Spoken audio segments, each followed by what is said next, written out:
네, 고린도후서 5장 11절에서 21절의 말씀입니다. 우리는 주의 두려우심을 알므로 사람들을 권면하거니와 우리가 하나님 앞에 알려졌으니 또 너희의 양심에도 알려지기를 바라노라. 우리가 다시 너희에게 자천하는 것이 아니요 오직 우리로 말미암아 자랑할 기회를 너희에게 주어 마음으로 하지 않고 외모로 자랑하는 자들에게 대답하게 하려 하는 것이라. 우리가 만일 미쳤어도 하나님을 위한 것이요 정신이 온전하여도 너희를 위한 것이니 그리스도의 사랑이 우리를 강권하시는도다. 우리가 생각하건대 한 사람이 모든 사람을 대신하여 죽었은즉 모든 사람이 죽은 것이라. 그가 모든 사람을 대신하여 죽으심은 살아있는 자들로 하여금 다시는 그들 자신을 위하여 살지 않고 오직 그들을 대신하여 죽었다가 다시 살아나신 이를 위하여 살게 하려 함이라. 그러므로 우리가 이제부터는 어떤 사람도 육신을 따라 알지 아니하노라. 비록 우리가 그리스도도 육신을 따라 알았으나 이제부터는 그같이 알지 아니하노라. 그런즉 누구든지 그리스도 안에 있으면 새로운 피조물이라. 이전 것은 지나갔으니 보라 새 것이 되었도다. 모든 것이 하나님께로서 났으며 그가 그리스도로 말미암아 우리를 자기와 화목하게 하시고 또 우리에게 화목하게 하는 직분을 주셨으니 곧 하나님께서 그리스도 안에 계시사 세상을 자기와 화목하게 하시며 그들의 죄를 그들에게 돌리지 아니하시고 화목하게 하는 말씀을 우리에게 부탁하셨느니라. 그러므로 우리가 그리스도를 대신하여 사신이 되어 하나님이 우리를 통하여 너희를 권면하시는 것 같이 그리스도를 대신하여 간청하노니 너희는 하나님과 화목하라. 하나님이 죄를 알지도 못하신 이를 우리를 대신하여 죄로 삼으신 것은 우리로 하여금 그 안에서 하나님의 의가 되게 하려 하심이라. 아멘. 두려워할 것과 감당해야 할 것, 두려워할 것과 감당해야 할 것에 대해서 오늘 함께 말씀을 나누도록 하겠습니다. 악몽 꿔보신 적 있으신가요? 꿈인데 여러분 우리 인생에서 꿈은 되게 중요합니다. 꿈은 우리의 무의식의 자아라고 해요. 무의식의 자아. 그래서 꿈에 어떤 꿈을 꾸는가에 대해 상황에 따라서 그 사람의 상황이 보여지기도 합니다. 여러분 악몽을 꿨던 데가 어떠한 상황이었다라고 생각하십니까? 대부분 악몽을 꾼 경험을 하셨을 때가 시험을 임박하고 있을 때나 뭔가 준비해야 할 때 그리고 부담감이 있을 때 악몽을 많이 꾼다고 합니다. 근데 악몽 내용이 뭡니까? 갑자기 시험을 보는데 시험 문제를 하나도 모르겠는 거, 또 쫓기는 거, 또 위험한 존재가 와서 죽이려고 하는 거, 또 사랑하는 이가 죽어요.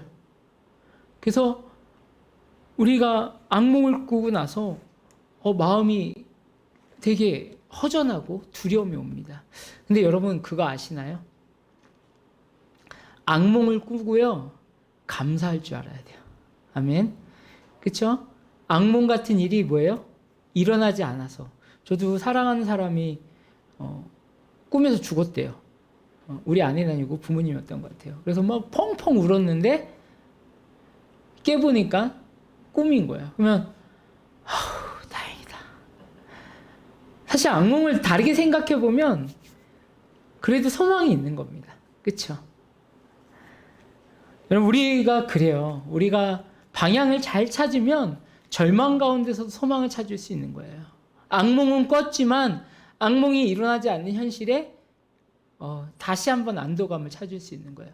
그런데요, 두려워하는 사람은 꿈을 믿어요. 그렇죠? 그래서 꿈에 끌려다녀요. 내가 이런 꿈을 꿨어. 이런 꿈을 했으니까. 여러분 꿈이요, 여러분의 고민에서 나오는 잔상입니다.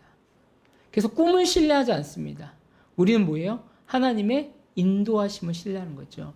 요셉이 꾼 꿈과 다니엘의 꾼 꿈은 자기의 고민이 아니라 하나님께서 인도하실 뭐예요? 인도의 꿈이었어요. 계시의 꿈이죠. 우리가 꾸는 악몽과는 차이가 있습니다.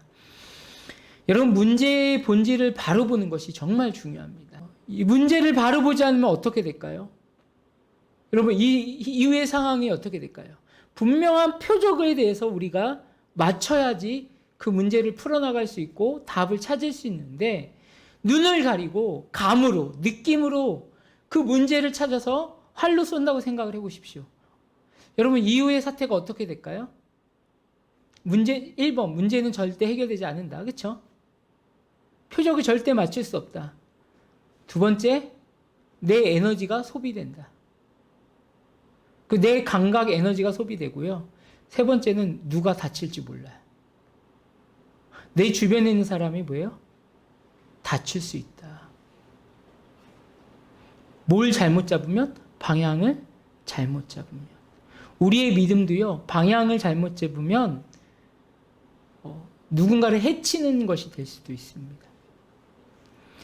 제가 이 그림을 쭉 쳐다보다 이 그림이 맞는 것 같아요. 우리가 어떠한 상대에게, 대상에게, 우리 가족에게 함부로 하거나 욕을 하면은 곧 누가 하게 하는 거예요? 이렇게 되는 거예요. 이 총 잘 보세요. 총뿌리가 어떻게 되어 있습니까? 자신을 향하고 있는 거예요. 나는 분노해서 그 상대를 쏘지만 결국 누가 가장 아프게 되고 상처를 받습니까? 자신의 내면이 파괴되는 거죠. 그래서요, 어떤 내과학자는 그러잖아요. 우리가 욕하면 누구에게 욕한 거다? 나에게 욕한 거다. 왜? 가장 가까운 데서 듣기 때문에 우리가 불평하는 말, 저주의 말, 욕을 하면 뭐예요? 내가 그렇게 인지를 해버린 거예요. 가장 먼저 들었기 때문에. 그래서 그런 사람이 된다라는 거예요. 그래서 삶을 바꾸기 위해서는 말을 바꾸고 행동이 바뀌어진다는 거예요. 아멘. 여러분, 그러기 위해서는 사실 마음이 바꿔줘야 돼요. 말을 바꾸려면 마음의 밭이 바뀌어야 돼요. 방향이 바뀌어야 돼요. 우리의 삶의 목적은 뭐예요? 어떻게든 축복하는 것이 그리스도의 삶의 자세인 줄 믿습니다. 어떻게든지 누르려고 하면 이 총뿌리를 나에게 겨누고 사람들을 저주하는 수밖에 없는 거죠. 믿음에도 방향이 중요합니다. 그래서 10월 한 달 동안에 우리가 믿음의 방향을 잡으려고 합니다. 여러분, 이 배드민턴이라는 운동이 있습니다. 제가 전에 섬겼던 교회에는 배드민턴 선교회가 있었어요. 제가 뭐 거기서 열심히 운동은 하지 못했는데 시간이 안 맞았어요. 그러니까 주일 모든 예배가 끝나고 나서 그 체육관 한 군데 빌려서 그 시간만큼은 교인들이 이제 배드민턴을 치는 거죠. 보면요, 중학생 아이도 있고 초등학생 아이도 있고 70이 된 분들도 있고 나이 많은 분들도 있고 모든 연령대가 배드민턴을 치더라고요. 근데 여러분 그거 아십니까? 배드민턴이 제가 참 좋은 운동이라고 생각하는 건요, 실력 차이가 나도요 맞춰줄 수가 있어요. 그렇죠? 뭐 좀 못한 애도 가리켜서 조금 맞춰서 게임을 할 수 있어요. 그러나 이건 뭐냐면 함께 어우러져서 서로가 화목해질 수 있는 거죠. 교회는 이런 곳이 돼야 됩니다. 우리 아이들 잘 서투를 수 있습니다. 믿음 생활이. 그러나 함께 맞춰 나가면 분명하게 그 아이도 배드민턴을 언젠간 칠 수 있게 되는 거죠. 믿음 생활도 그렇습니다. 함께 어울려져서 신앙의 언어를 나눌 때 우리 믿음이 성장하는 거예요. 그래서 10월 달은요, 우리 함께 모이는 것을 기대하는 마음으로 믿음의 클리닉이라는 주제를 갖고 우리의 삶의 방향이, 우리의 믿음이 어디가 문제가 되었는지를 좀 찾아갔으면 좋겠습니다.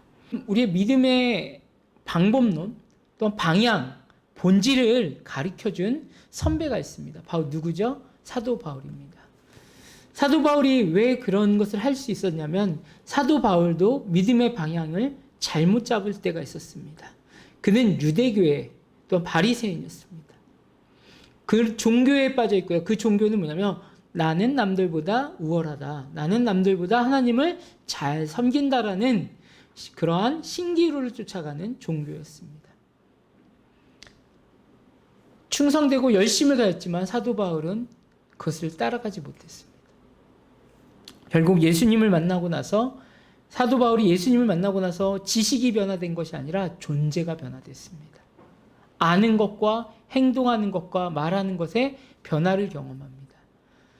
2차, 그래서 사도 바울은 유대인에게 가기보다도 그가 헬라어에 능통해서 헬라어를 쓰는 그리스 그리스의 영향 안에 있는 로마 지역을 또한 선교지를 선택을 하게 됩니다. 2차 선교 여행 때 사도 바울은 고린도 교회를 개척을 하게 됩니다. 고린도 지역은 여러분 잘 알다시피 문명이 발달되었고 돈이 많고 또한 예술 문화가 발달된 곳입니다. 다른 한편으로 이야기하면 돈이 많다. 여러분 교회들도 그렇습니다. 이렇게 강원도나 어디 이렇게 요즘에 시골이란 개념이 없지만 깊숙한 시골에는 이렇게 좀 교회도 문화가 좀 떨어지고요. 서울이나 뭐 인천이나 뭐 부산, 울산 같은 데는 좀 문화가 좀 빨라요. 교회도 뭐 이렇게 분위기도 그렇고요. 고린도 교회는 아마 최첨단의 철학과 지식을 갖고 있던 교회가 아니었는가. 그 지식과 문화를 갖고 있는 교회에 문제가 일어납니다. 고린도 전서에 쭉 언급이 되죠. 누구 파냐, 사도 바울 파냐, 게바 파냐, 그리스도 파냐. 그리고 은사를 자랑합니다. 돈을 자랑합니다. 또 이 안에서는 성적인 음란함들도 교회 안에서 행해집니다. 그 교회를 개척한 사도 바울이 가만히 있을 수 없습니다. 그래서 긴 편지를 씁니다. 눈물의 편지를 쓰는 것이죠. 고린도 교회 성도들에게 여러분 이러한 것은 잘못된 것입니다. 회복하십시오. 돌이키십시오. 변화되십시오. 이렇게 이야기합니다. 그게 고린도 전서의 이야기입니다.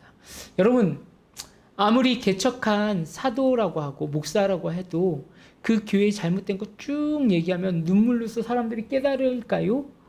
일부는 깨닫겠죠. 그러나 잔소리하면 싫어해요. 그래서 지금 이 고린도 교회 안에 이런 부류가 생겨나기 시작했어요. 네가 뭔데? 니까짓 게 뭔데? 이런 얘기를 해요. 우리 교회가 얼마나 지금 사람들도 많이 모이고 돈도 많고 은사도 많고 충만한데 개척하면 다야? 니까짓 게 뭐야? 야, 그래 사도 바울 너는 전통 사도도 아니잖아. 12제자와 달리 너는 전통 사도도 아니잖아. 그러면서 사도 바울을 의심하는 세력이 생겨납니다. 그러면서 공격하는 게 뭐냐면 사도 바울의 사도권에 대해서 공격을 하는 거예요. 정말 아름답게 세워진 교회였지만 사랑으로 세워진 교회였지만 그 교회가 방향을 잘못 잡았을 때 그것은 고통이 되었고 분란이 되었다는 것이죠. 여러분 이러한 상황에서 사도 바울은 두려워할 것과 감당해야 할 것을 정하면서 믿음의 방향을 지금 고쳐주고 있는 거예요. 깨끗이 하고 있는 거예요. 첫 번째로 바로 고린도 교회에게 아니 이 시대의 교회들에게 혼란을 경험하는 교회들에게 사도 바울은 우리에게 이렇게 도전하고 있습니다. 사랑 없음을 두려워해야 합니다. 사랑이 없는 것. 교회 안에 사랑이 없기 때문에 팔을 나누고 우월의식을 하는 그러한 모습에 사도 바울은 두려워함이라는 단어를 사용합니다. 우리 11절을 한번 읽어볼까요? 제가 준비한 성경은 세번역 성경입니다. 제가 세번역 성경을 준비한 이유는 쉬운 성경은 너무 쉽게 번역을 하다 보니까 어른들이 읽었을 때 그냥 말 같고요. 세번역은 사실은 되게 원어에 충실하게 번역된, 이건 제 말이 아니라 성경 신학을 하는 교수님들도 모두 그렇게 얘기하는 거예요. 우리 세번역 성경, 제가 준비한 건 다 세번역 성경이고요. 11절 한번 같이 한번 읽어보겠습니다. 시작. 그러므로 우리는 주님의 두려운 분이심을 알게 사람을 설득하려고 합니다. 우리는 이미 하나님 앞에서 환히 드러났습니다.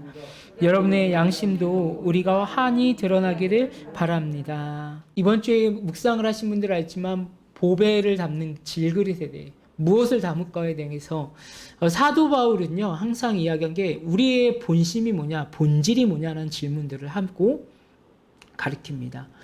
여러분 보면 여기 상자들이 있습니다. 이 상자 선물 바구니에 무엇을 담느냐에 따라서 받는 사람들의 필요에 의해 잘 쓰여지기도 하고 두려움이 될 수도 있습니다. 최근에 트럼프 대통령에게 소포가 갔는데 그게 아주 소량만 맡아도 직사할 수 있는 테러전에 쓰는 가루가 이렇게 소포로 보내졌다고 했죠.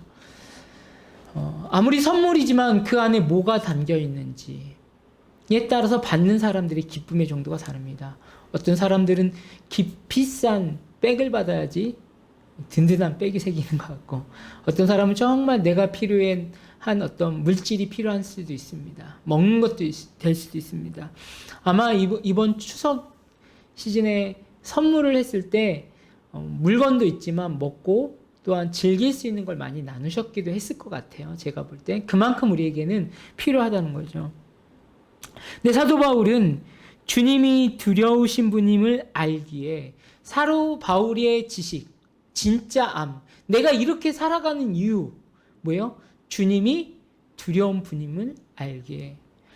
잠깐 우리가 보면 두려움이란 단어를 우리는 너무 한쪽으로만 이해하는 경향성을 갖고 있습니다. 사실 두려움에는 이런 것이 있는 거예요. 경외감과 두려움이라는 게 같이 있는 거예요. 우리의 지구를 보면요, 존재하고 아름답잖아요. 우리의 인간의 힘으로 이것을 풀어갈 수가 없습니다. 그렇죠? 그러나 이걸 만든 분은 과연 어떠한 분인가? 이 지구와 모든 창조 세계를 운행하시는 분이 어떤 분일까? 그분의 크심을 생각하면 우리는 그분 앞에 약할 수밖에 없다라는 두려움을 생각합니다. 그래서 여러분, 경배하다라는 것은 경외감과 두려움이 같이 있는 거예요. 근데 현대사회에는요, 어떤 거예요? 경외감도 없고요, 두려움도 없어요. 그래서 자신을 믿어가며 살아가는 거예요. 그래서 자신이 신앙의 이유가 되기 시작하는 게 현대사회입니다. 지금 사도 바울이 이야기하는 것은 나는 하나님을 만났는데 그분의 그냥 자연을 움직이는 그 크기뿐만 아니라 하나님의 사랑은 경외하고 때로는 두렵기도 하다라는 거예요. 왜? 그 크기는 범접할 수 없기 때문에. 하나님의 사랑이 뭡니까? 비참하고 죽을 수밖에 없고 오집덩어리는 여러분을, 그분이 가장 사랑하는 아들을 이 땅에 보내셔서 화해의 도구로 사용하시고 우리를 깨끗게 하셨다. 이건 세상의 논리로 얘기할 수 없는 그분의 사랑의 경외감과 그분의 사랑의 크심이 나타나는 것이죠. 여러분, 다시 한번 하나님의 크기를 회복하길 소망합니다. 사도 바울이 이야기하고 싶은 것은 하나님의 경외감, 두려움이에요. 이걸 무서워함이 아닌 그분의 크심의 사랑에 대한 그것을 안다라는 것을 이야기합니다. 내가 그분의 크신 사랑을 알기에 뭐하기 원한다? 여러분을 설득하려고 합니다. 고집덩어리고 안 듣겠지만 내가 이 편지를 써서 여러분에게 옳은 것을 전달하고 싶습니다. 여러분의 잘못된 앓을 깨고 싶습니다라는 거예요. 우리에게 지금 도전하는 것은 여러분이 알고 있던 두려움과 그 사랑의 왜곡에 대해서 내가 그 하나님의 크심을 통해서 설득하고 싶습니다라는 거예요. 우리가 성경을 읽었을 때 그 설득의 능력이 임하길 원합니다. 아멘. 말씀이 믿어지고 깨달아지는 것이죠. 우리는 이미 하나님 앞에서 환히 드러났습니다. 여러분, 진솔해 보십시오. 사도 바울의 이야기예요. 여러분, 우리가 하나님 앞에 나가면 우리를 볼 수밖에 없다는 거예요. 우리의 양심을 통해서도 하나님을 경험할 수밖에 없다는 거예요. 그분은 우리를 뭐 한다고요? 환히 들여다보고 계시는 거예요. 형제자매를, 아니 우리의 삶을, 우리의 부족함을 질투하거나 시기하거나 억압하려고 할 때 하나님은 이미 우리의 양심의 부분을 환히 알고 계시다는 거예요. 나보다 나를 더 잘 아시는 분이 하나님입니다. 우리가 하나님을 안다는 것, 그 경외함 안에 들어가는 것, 예배도 경외함의 표현입니다. 하나님 두려워요 못해요가 예배의 목적이 아니에요. 하나님 두려워요 못해요 듣지만 하나님의 크심으로 다시 일어나게 하십시오. 하나님의 크심으로 주님 저를 인도해 주십시오가 예배입니다. 왜 사도 바울이 11절에 두렵고 떨림으로 자기는 진솔된 사람임을 표명하며 이야기할까요? 바로 12절이 그 사회의 세계를 이야기하고 있기 때문에 그렇습니다. 12절 한번 같이 한번 읽어볼까요? 시작. 그렇다고 해서 또다시 우리가 우리 자신을 여러분에게 지켜 세우려는 것은 아닙니다. 우리는 여러분이 우리를 자랑할 수 있는 근거를 여러분에게 드리려는 것입니다. 그래서 속에서 자랑할 것이 없으면서도 겉으로만 자랑하는 사람들에게 여러분이 대답할 말을 가지게 하려는 것입니다. 지금 고린도 교회의 문제, 이 고린도 교회의 문제뿐만 아니라 그리스의 문화 안에 있는 많은 교회 공동체의 문제는 자랑이라는 문제를 갖고 있습니다. 자랑이라는 게 뭐예요, 여러분? 여러분 다 자랑을 들으면 어때요, 기분이? 자랑의 또 하나의 이름은 너보다 내가 나야. 자랑하는 이유는 내가 너보다 나예요. 인간의 욕망이 있는 것이 자랑입니다. 이 시대 때에 가장 흥황하는 주의자들, 종교와 주의와 합쳐진 게 디오니소스라는 그런 종교도 있었고 사상이 있었습니다. 좀 어렵죠. 쉽게 이야기하면 쾌락의 신이에요. 쾌락. 지금 이 디오니시스주의자들이 입은 옷을 지금 이게 표현한 건데요. 이거는 이제 지금 이 그림이 어디 있냐면요. 옛날 고대 그림, 2000년 전에 그림이 술잔에 이렇게 새겨져 있는 것을 고고학자들이 이렇게 찍어낸 거예요. 보면 옷이요. 어때요? 이 옷이 화려할수록, 많이 감할수록, 그리고 이 끌리는 게 길수록 뭐라고요? 그 사람의 신분을 상징하는 거예요.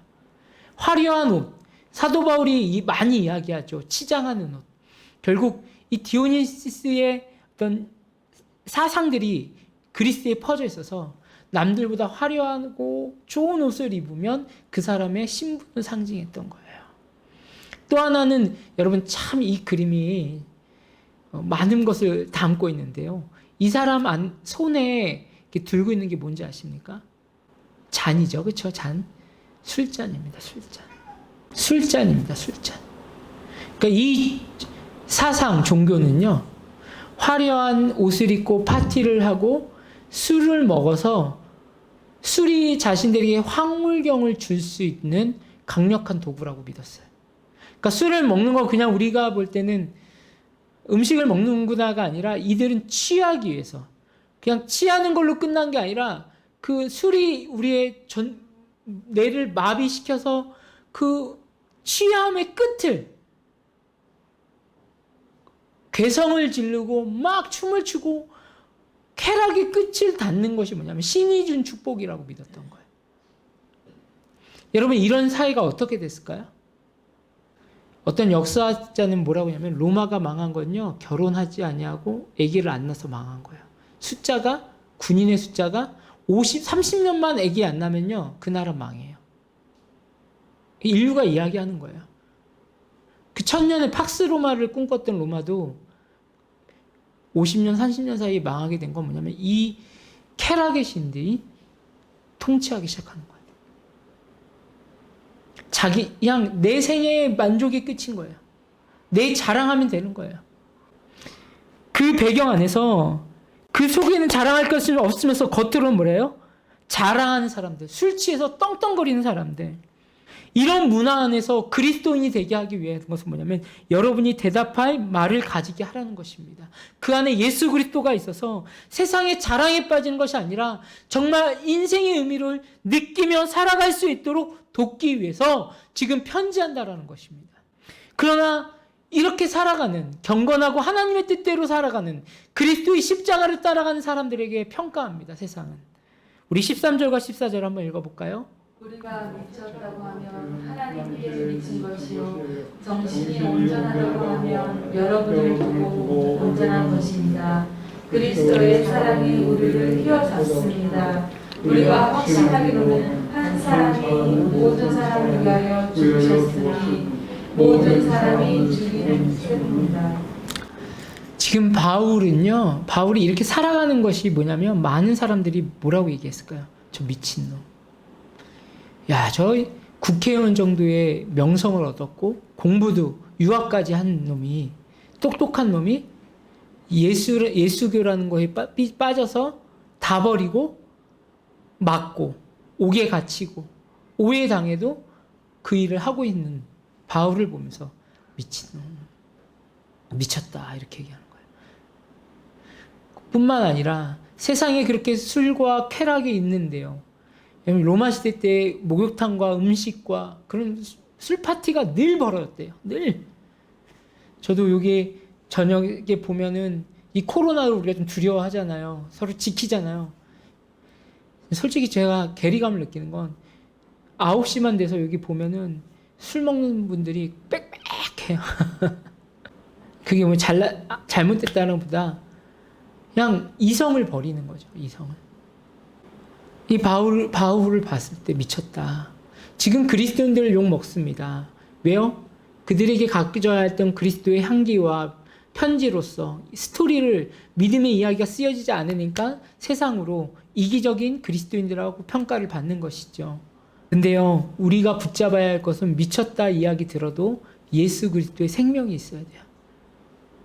우리의 자랑거리는 예수이고 우리의 자랑거리는 우리를 창조하신 하나님의 경외함으로 살아가는 것이 우리의 자랑거리가 되죠.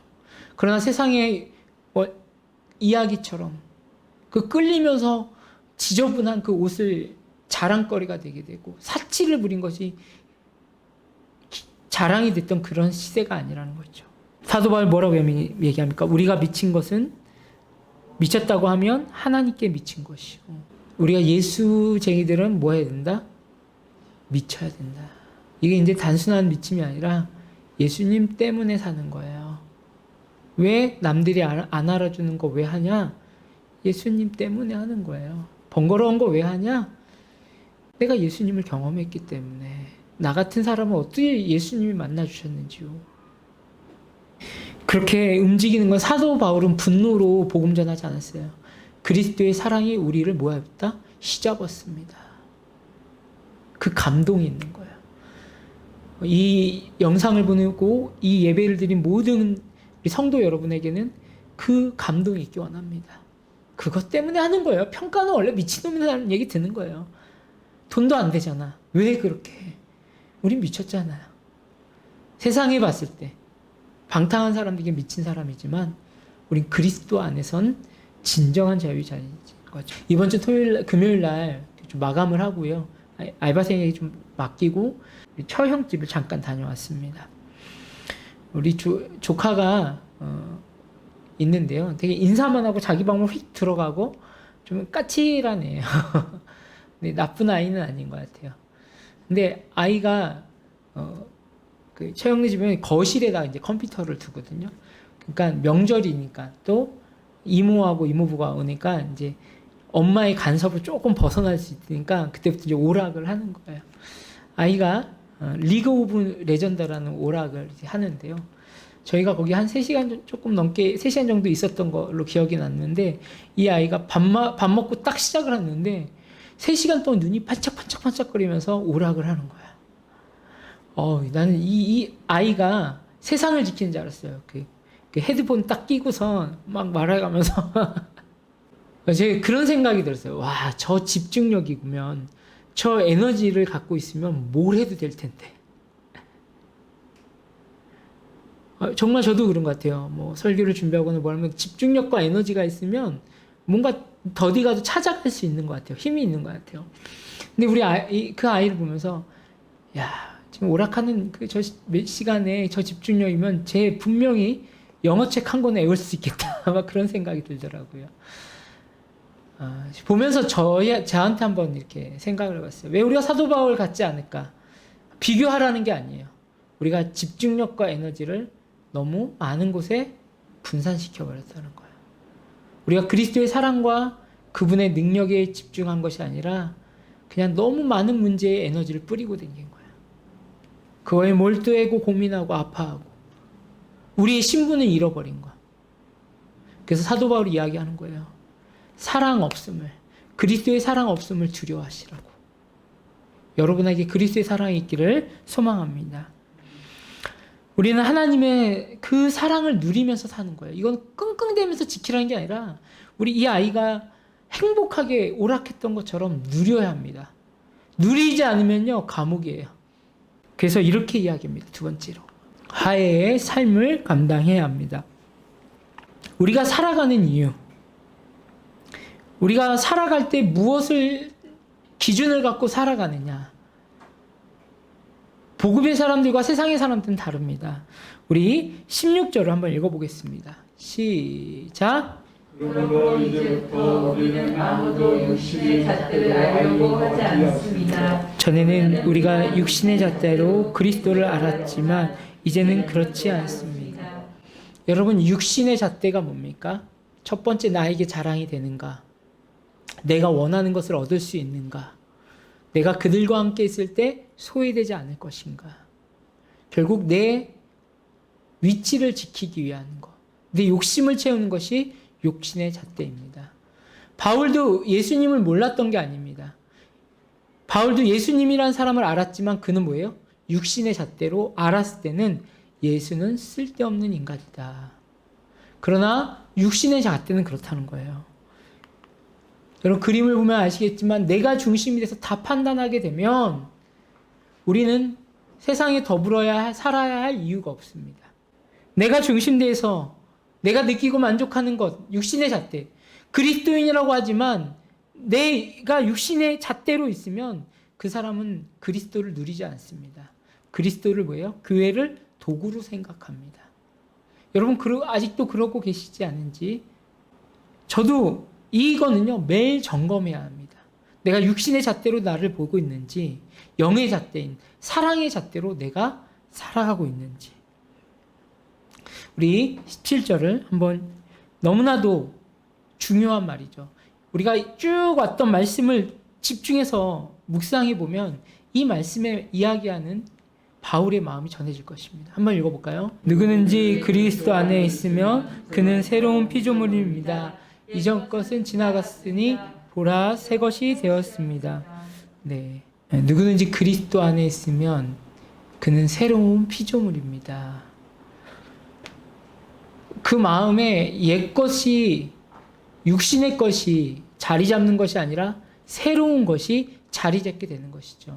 우리가 요즘에 나비가 많이 보이진 않아요, 그렇죠? 근데 간혹 가다가 나비가 보일 때가 있습니다. 나비가 이렇게 날아다니고 보면서 여러분, 아우, 쟤는 더러워, 냄새나. 아마 나비가 누에였을 때, 고치였을 그 벌레였을 때를 생각하는 분은 별로 없을 거예요, 그렇죠? 나비를 봤을 때 어떻습니까? 아, 이쁘다, 자유롭다, 잘 날르고 있다. 비록 나비의 수명은 길지 않지만 그 날아다니는 모습을 보고 우린 봅니다. 그리스도인이 그런 거예요. 여러분, 과거가 부끄럽지 않은 사람이 어디 있습니까? 아프지 않는 사람이 어디 있습니까? 저도 후회된 게 많은데요. 보십시오. 나비를 봤을 때 아름답다. 얼마나 자유한가. 그렇게 했던 것처럼 지금 사도 바울이 교회들에게 하는 말, 또한 성도들에게 하는 말이 뭐예요? 여러분은 새로운 피조물입니다. 옛 것은 지나갔습니다. 옛 성품은 지나갔습니다. 보십시오. 뭡니까? 여러분은 새 것이 되었습니다. 그래서 옛 육신의 잣대로 다시 나를 재면요, 내 모습 초라해져요. 육신의 잣대로, 세상의 잣대로 다시 여러분을 평가해 보십시오. 지금 상황과 결과를 볼 때 얼마나 마음 아픕니까? 그러나 하나님이 동행하시는 믿음의 영적인 잣대로 보셔야지만 우리가 누릴 수 있고 자유할 수 있는 거예요. 우리 에브라함 링컨도 그렇지 않습니까? 자신 있을 때 아들, 딸들 죽고 아내도 피격당해요. 총 맞아 죽어요, 아내. 근데 그가 뭐예요? 그렇게 살던 건 그리스도인으로서 나라를 세우려고 했던, 과거로 보면 엄청 아픈 사람입니다. 오해받은 사람입니다. 그러나 우리 안에 뭐가 있기에? 주님께서 주신 새 생명이 있기에, 그리고 새로운 피조물이에. 여러분, 가슴에 손을 얹고선 과거 것을 좀 이렇게 훑어내면서 옛 것을 좀 생각하지 않으면서 이렇게 얘기했으면 좋겠습니다. 나는 새 것입니다. 시작. 나는 새 것입니다. 여러분이 지금 살아가는 모습이 하나님의 기쁨인 줄 믿습니다. 그러면서 18절에 사도 바울은 우리에게 우리의 신분을 다시 한번 소개합니다. 한번 읽어볼까요? 시작. 이 모든 것은 하나님에게서 났습니다. 하나님께서는 그리스도를 내세우셔서 우리를 자기와 화해하게 하시고 또 우리에게 화해의 직분을 맡겨주셨습니다. 우리 화해, 여러분에는 이제 화해, 여기 세 번역도 화해라고 얘기하는데 이제 원어로 보면 화목함입니다. 화목하게. 화목하다는 거. 그냥 내가 잘못했어 봐줘 이렇게 딱 한 번에 끝나는 그런 화해가 아니라 관계를 가지면서 뭐예요? 누릴 수 있는 거예요. 그러니까 화목이라는 단어가 카탈라게스라는 이게 헬라어라는 것입니다. 라게스. 이 단어의 의미가 무엇이냐면 불화가 뭐예요? 조화되다. 그리고 조정되다. 화해되다. 서로에게 복종하다. 그리고 서로를 향해서 단념하다. 이 단념이란 뜻이 뭐냐면 내 육신의 생각을 뭐다? 단념하고 그를 받아들이기 시작하다라는 뜻인 겁니다. 우리가 예수님으로부터 화목하게 되었습니다. 아멘. 예수님 내 안에 계시고 그분이 우리의 육신의 옛것의 잣대를 다 잘라낼 수 있는 능력을 주셨습니다. 그리고 나서 우리에게 뭐예요? 화해의 직무를 맡겨주셨다는 거예요. 여러분을 만나는 사람들은 예수님을 경험해야 합니다. 아멘. 우리를 만나면 예수님의 사랑을 경험되게 하는 그리스도의 향기와 은혜의 직분이 일어나야 합니다. 우리 19절, 20절 한번 읽어보겠습니다. 시작. 곧 하나님께서 사람들의 죄과를 따지지 않으시고 화해의 말씀을 우리에게 맡겨주심으로써 세상을 그리스도 안에서 자기와 화해하게 하신 것입니다. 그러므로 우리는 그리스도의 사절입니다. 하나님께서 우리를 시켜서 여러분을 견고하게 하십니다. 우리는 그리스도를 대리하여 간청합니다. 여러분은 하나님과 화해하십시오. 이 그림이 잘 보이실지 모르겠는데 우리 존재가 하나님과 화목하지 않으면, 예수님을 믿으면서 하나님과 교제하지 않으면 모든 것이 끊어지고 불편해지게 됩니다. 이웃과의 관계, 또한 내가 하는 피조세계, 모든 어떤 것들과의 관계, 또한 내 자아의 관계가 깨지게 되면 우린 불행하게 됩니다. 고립하게 된다는 것이죠. 예수님은 이 일을 위해서 뭐예요? 우리를 화목하게 하신 거예요. 그리고 이 직분을 우리에게 맡겨주셨다는 거예요. 고린도 후서에는요, 사도 바울이 계속적으로 이야기하는 거예요. 여러분은 뭐다? 그리스도의 향기입니다. 여러분은 그리스도의 편지입니다. 향기는 은은하면서 뭐예요? 맡을 수 있어요. 향기가 보이지 않습니다. 그 존재 자체가 냄새가 나는 거예요. 저희도 보면 카페 손님 중에서 아가씨들이 오면요, 향수 냄새가 납니다. 제가 뭐 향수를 좋아하는 게 아니라 그냥 나는 거예요. 향기가 있기 때문에 향수를 나는 거예요. 향수지만 편지는 뭡니까? 어떤 사람에게 전할 메시지가 있다라는 거예요. 연애 편지를 쓰고 간곡한 메시지를 나눈다는 거. 여러분, 신약 성경의 반 이상은 편지입니다. 교회들을 향한 편지, 서신입니다. 우리에게 그리스도인의 정체성이 없어지면 향기가 역겨운 이기적인 냄새가 납니다. 어떤 사람은 지나갈 때마다 역겨운 사람들이 있어요. 간혹가다. 욕심부리고 자기밖에 모르고 향기가 아니라 누리려고 한 사람에게는 그런 냄새가 나요. 여러분, 향기가 있으십니까? 또한 편지가 있으십니까? 우리 21절 한번 읽어보겠습니다. 시작. 하나님께서는 죄를 모르시는 분에게 우리 대신으로 죄를 씌우셨습니다. 그것은 우리가 그리스도 안에서 하나님의 의가 되게 하시려는 것입니다. 아멘. 예수님의 십자가가 우리에게 뜨겁게 다가온 것은 그는 죄인이 아니었지만 하나님께서 주신 사랑의 서신으로, 편지로 이 땅에 오셨습니다. 그리고 그 안에서 우리가 뭐예요? 그리스도 안에서 하나님의 의가 되게 하시려고, 여러분의 삶이 하나님의 오름이 되게 하시기 위해서 우리가 예수 그리스도를 이 땅에 보내주셨습니다. 저도요, 목사이지만 또한 사역자들 많이 만나지만 향기가 없는 분들을 간혹 경험합니다. 야, 이런 사람이 목사 되면 정말 안 되겠다라는 것도 느끼기도 합니다. 이번 주에 친분이 있는 분과 교제를 하면서